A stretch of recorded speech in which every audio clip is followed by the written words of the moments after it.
Welcome to the UK.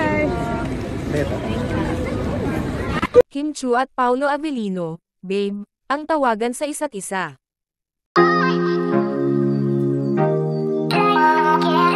Nabuking sina Kim Chu at Paolo Avellino noong pumunta ang dalawa sa Birmingham kung saan ay may interview ang dalawa pagdating nila sa airport, base sa isang source na nakarinig sa kanila, na tumangging pangalanan dahil kilala nga sila ni Kim at Pao. Ayaw daw niyang pangunahan ang dalawa dahil nga ay pina-private ng dalawa ang kanilang relasyon, sabi pa ng source na kinilig siya ng husto, nang madulas nga itong si Pao na tawaging babe, si Kim Chu.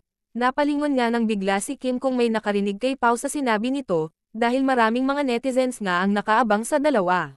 Samantala, nakunan nga ito ng video kung saan ay klarong-klaro kung pakinggang mabuti ang sinabi ni Pao kay Kim na, babe. Welcome to the UK.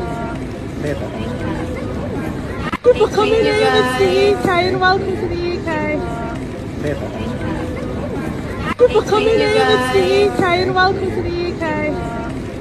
Sobrang thankful naman si Kimi at Paolo sa mga bagong endorsement nila ni Kim, at kanina nga ay may shoot itong si Kim sa isa sa kanyang endorsement, kaya absent muna ito sa It's Showtime kanina.